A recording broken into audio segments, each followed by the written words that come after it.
everyone grips the right hand perfectly when they just hold the club like this. Okay? Like no one goes like this when they grip the club in front of them. Nobody goes like this. Right? That would all feel weird. Right? So as soon as that right hand's on, right, that right hand can just slide down the grip, right? And that left thumb just fits in the lifeline of my right hand. Right? So I like the right hand just to slide down. Now, in terms of the grip, you could do 10 fingers, which is totally fine, what I call a baseball grip. You can do an overlap grip, which is the most popular grip, or you can do an airlock. Right? That's all up to you. Right? Whatever feels comfortable. But the main thing is we get that grip in our fingers, right? And then in terms of the ball position and posture, right? You want the ball in the middle of my stance. In general, for an iron, we kind of all have 7 and 8 irons here, right? The ball is in the middle of my stance. Now, why is it in the middle? Okay? Because that's the easiest way for me to brush the grass in front of the ball. Right? If the ball is too far forward, right, inside my left foot, like up where a driver would be, now I have to brush the grass way up here to hit the ball in the air, and that's just very difficult. Right? Now I have to move my body a ton this way to get that club to land in front of the ball.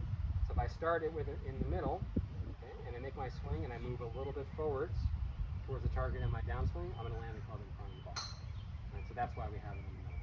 Okay? And in terms of the swing here, we're going to work on this, what I call a little L to L swing, right? Which my goal is not to give you too much to think about. Right? Because in golf, there's a lot going on. How do we have less thought? Right? Is we're going to make a little swing here. My backswing is going to be between my left arm and the club. I'm going to form an L. Okay, or a 90-degree angle between the club and my left arm. Right? That means I have the perfect amount of hinge. Right? If you've heard that term before, hinge, like how much hinge should I have? What should I do with my wrist? Right? That would be not enough. That'd be 0 hinge. Right? That would be way too much. Right? 90 degrees L right here, forming an L. And I'm going to brush the grass, move my body a little bit, okay, and finish with an L on this side. And what you notice too here is I've kept the distance from my hands to my body, okay, the same throughout my swing. Okay? You see some people want to go like this, or they go like this. Right? Now what's the easiest way to swing? Okay? This is a really nice basic golf swing where I'm making my L, right? Perfect amount of hinge, brushing the grass, making my L. Right? You can do that, especially if you get off when you're golfing. Like, how do I get back on track? Right? Go into your setup. Usually people's setups get off first, then their swing gets off. Once you get the setup right, work on an L swing.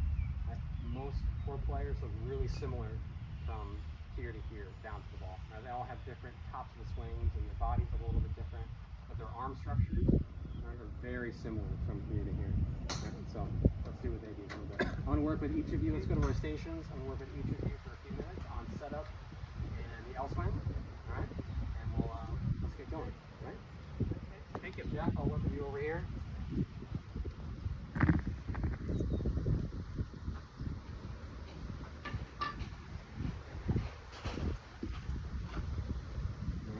Get our full swing set up here. Feet shoulder width apart, grip looks good. Okay, we're gonna make a little practice swing here. Left arm making an L with the club, perfect. Brush the grass, coming through just like that. All right, show me that swing, Jeff.